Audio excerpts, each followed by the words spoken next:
welcome to Talk Tuesday.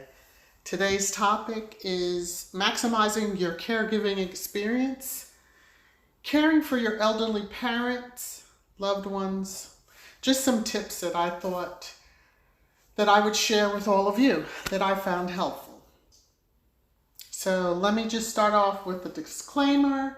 I am not a psychologist. I am not a psychiatrist. I am not a therapist. I am not an attorney. I am not a financial planner. I am an ordinary person who has been through this process of being a caregiver and wanted to share some tips with you. Hopefully you'll find this helpful, and feel free, share it with whomever you feel would benefit from it. So, some tips. The first one, it'll sound odd, but it is take a good look at your loved one. Take a really good look at your loved one. Ask yourself, are they really there? Are they present? Are the lights on behind the eyes? It's vital that you pick up on those cues to know when it's time for you to step in. Another is take a good look at your loved one's surroundings. Is the house or home being kept up? Staying clean? Or are they hoarding papers? Are they hoarding other things? Can't find this, can't find that. Another is listen to them very closely. Are they hearing you and answering your question? Or are they giving you a fluff answer? Do they have the same conversation with you each day? Or is it just that they're looping, as I call it, several times a day? One may come out of their room and say good morning, and then first thing in the morning, go back in their room, come out about an hour or so later, good morning again, as if they haven't seen you yet. And while you're listening to them, are they having a hard time recalling recent memories? Or is everything, say 5, 10, 15, 20 or more years previous? Or is that all their conversations reference? These are markers that helped me identify that it was time to take more control in my loved one's life. Hopefully, they will be helpful to you. Now, once you decide, as I did, that you have to step in and take control, here are some other tips that you can use as a guide. Their finances.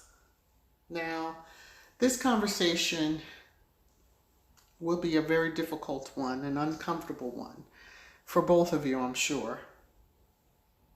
And you may even get some pushback from your loved one. Well, no matter how they fight you, you need to know all aspects of their life, including the finances. You have to get under the hood, so to speak, on everything. So one of the biggest and most important things is make a copy of all of their important papers, wills, insurance papers, their account from bills that they have, so that you have the full account number and the customer service number. If something should happen to them, that they truly become further incapacitated, at least you will not have to search for that information, that paperwork.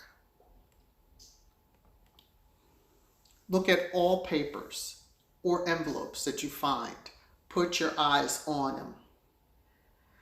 Especially if they're in the mode of that they're hiding stuff, even from themselves. You just have to go through every drawer, every cabinet, everywhere, every bag you see, because you need to truly take control and know what the big picture is. So there are bills. Are there a lot of overdue notices? How far back are those notices? Is it like, oh, you're just a month late, or are you several months late? As a caregiver, you'll need to know what comes in and what's going out of their account. So set up online banking once you have a handle of what their bills are, and put those bills on auto pay. That way you're assured of, even when you get busy with life, their bills are getting paid on time, and it will help restore some of their credit that has probably been hurt. And then that's one less thing that you have to worry about each month, is writing a check to pay this, and this. It can get very overwhelming. Get caught up on any of the bills that are overdue. That's probably one of the top things you'll have to do. Consider getting a power of attorney, especially if they own real estate or other property that you may have to dispose of, or that you may need to, whatever it is that you need to do in act of that person. So again, disclaimer, I am not a therapist. I am not an attorney. I am not a financial planner. I am not a psychologist. I'm not a psychiatrist. I am an ordinary person who is just bestowing some tips to you and hoping that they help you. Now we come to one that can be quite overwhelming. Their doctors and or medications.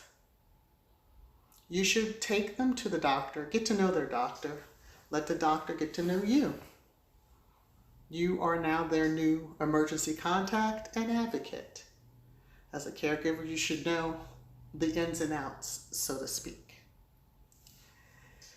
A good thing, make a list of their medications, the names of the medications, the dosages, and the frequency at which they are to take those medicines. Keep that list handy for visits, or if the unfortunate situation happens that they have to be admitted to the hospital, you have it readily available. If you have to now dispense the medication, which I would suggest that you do, if there's memory issues, they'll say they took their medicine, and you may open their nightstand and find a drawer full of it. So buy one of those little small plastic cups, and I'll insert a picture for you, that you can put their medicine in at the time that they're supposed to take it. And this way it avoids you touching their medicine, makes it more sanitary, and I guess in a way a little bit more official. They're not going to question you too much.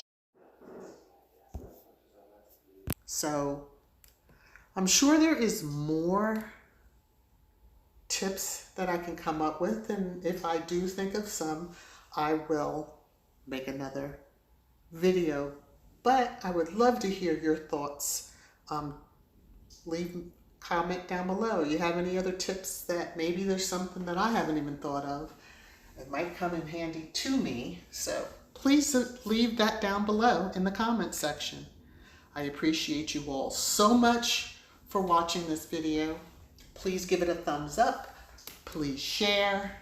And until the next time, take care, everyone. Bye-bye.